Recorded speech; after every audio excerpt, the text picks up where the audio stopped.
Hello there, Drew Hanish of Whiskey Lore. It's time for another Tasting Tuesday, and it is also Burns Night, and a night when all the Burns suppers go on. And if you don't know what that's all about, it is in honor of Robert Burns, the Scottish bard. And what's interesting about him is his connection to whiskey. He actually worked as a tax revenuer and collected taxes for Scotch whiskey, but he also wrote poems about Scotch whiskey. He also wrote poems about haggis. There you go. So, well-rounded individual. Now, much like we have musicians these days that we look back on and we think, wow, you know, what, he died so young kind of thing, you know, Jimi Hendrix and Jim Morrison and Kurt Cobain, and we throw all these names out there of people who died too young. And Robert Burns died at age 37, and so he left a lot of great poetry in his head and into the future that never was written. And the Burns Night celebrations actually started in 1801, 5 years after his death. His friends got together and went to his birthplace, which is Burns Cottage, and they had a memorial celebration of the Scottish bard, and it became popular, and they started doing it year after year. And now there are Burns Night suppers that go on across the globe. Now, if you're in the United States and you're going to a Burns supper, it's likely that you're not going to have true haggis, which is one of the things that's on the menu. And the reason is because in the United States, for some reason, they have outlawed the use of sheep's lung in food. So you can't have sheep's lung, which is a component of haggis. I know that one sounds so wonderful, and you're thinking, gosh, you know, I can't eat it without the sheep's lung. And it's making you go, when I go to Scotland, boy, I have to have some haggis, because that sheep's lung sounds, Well, like I say, I've had haggis before, and this is my opinion on haggis. When you go somewhere to visit, you should enjoy something from the local culture. And to me, in going to Scotland, haggis was one of those things I had to try. I just had to. And what's funny is that now when I go to Scotland, I really kind of look forward to having haggis. The first haggis I had was in Edinburgh. It came in a little lump. It's very moist. It tasted fine. I liked it. It wasn't bad. Then I would have Scottish breakfast. Two of the components of Scottish breakfast are black pudding, which is also called blood pudding, which sounds delightful as well, right? And also haggis. Well, I've had every degree of haggis from really good to, now I know why people say don't have haggis.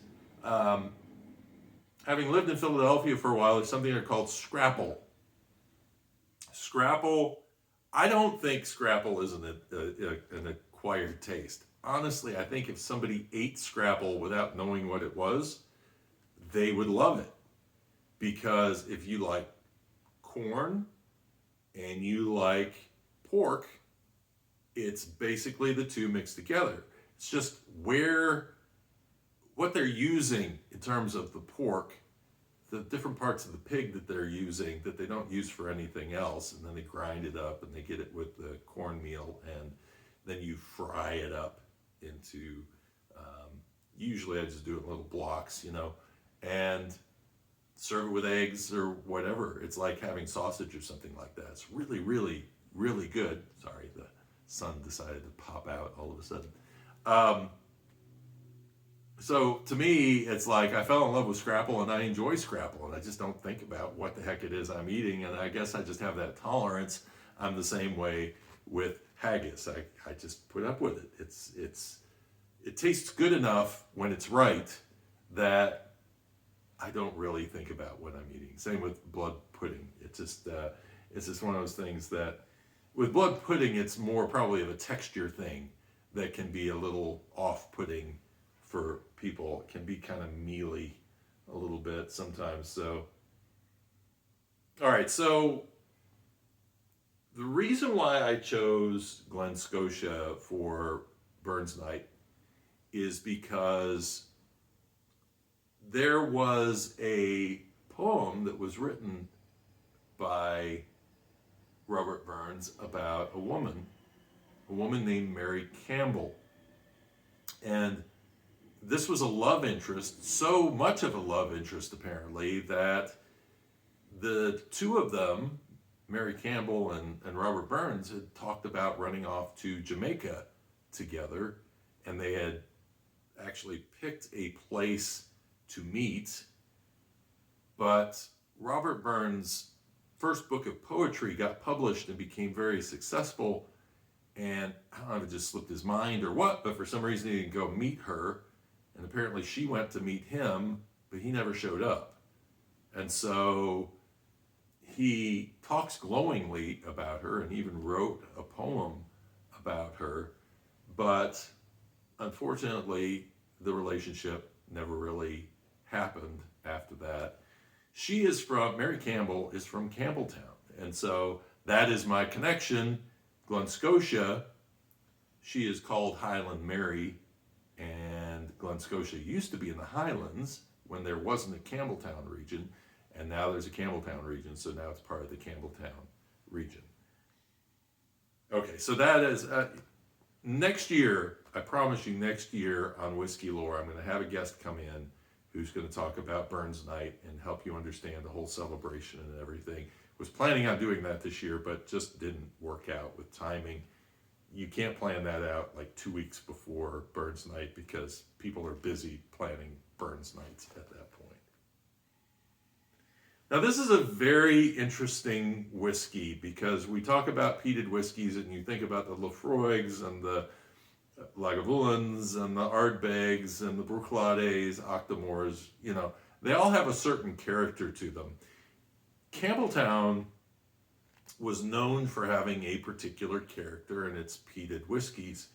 And at one time it was known as the whiskey capital of the world because it had 30 plus distilleries all cranking out this whiskey because it was right on the seaside and able to easily ship out to Glasgow or all around the world.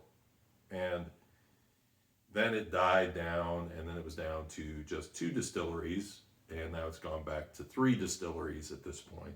Springbank and Glengyle, which is the producer of Kilkerran. And so Glen Scotia actually was not a very prominent distillery towards the late 20th century into the early 21st century. And I talked to Ian McAllister, their current distiller, about the journey back in one of our podcast episodes. And but they are now to a point where he's been there long enough that they are churning out some really nice whiskeys. And I thought I would try out their peated version because it's supposed to have a different kind of an experience to it than an Islay whiskey. Well, on the nose, I can tell you right off the bat, there's a little bit of this of a seaside salty character that comes in. There's a little bit of the like a toasted caramel smell that I get out of there, but it's mostly fruit. So I get like pear and lemon on the nose on this one. And just a little bit of smoke, maybe a little bit of an oak influence in there.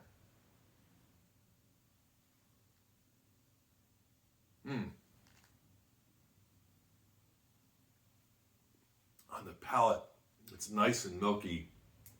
Lemon, saltiness comes through there, caramel. And then the finish is where it goes really interesting. Because if you felt like you weren't getting the peat, you get some of the smoke. What I get out of this more than anything, and it actually was a little off-putting the first time I had it, is it jumps heavy into this medicinal, minerally, salt kind of thing. And so this is not a campfire to me at all. This is a medicine shop when you get to that part. It just really hits you heavily with that minerally iodine kind of an experience on the finish. There's a caramel note in there as well that kind of lingers on, and a little bit of that lemon, a tartness kind of comes in towards the finish. Really, really interesting whiskey. And if you want something that is flavorful, but that is going to take you in a completely different direction than you would expect, whenever people say, oh, you know, those Islay whiskeys, they're very medicinal and iodine-y and briny, it's like, okay, this is that without as much of the smoke influence on it. So it makes for a very interesting dram for sure. So that's it. Glen Scotia 10-year. I don't know if this is a regular release.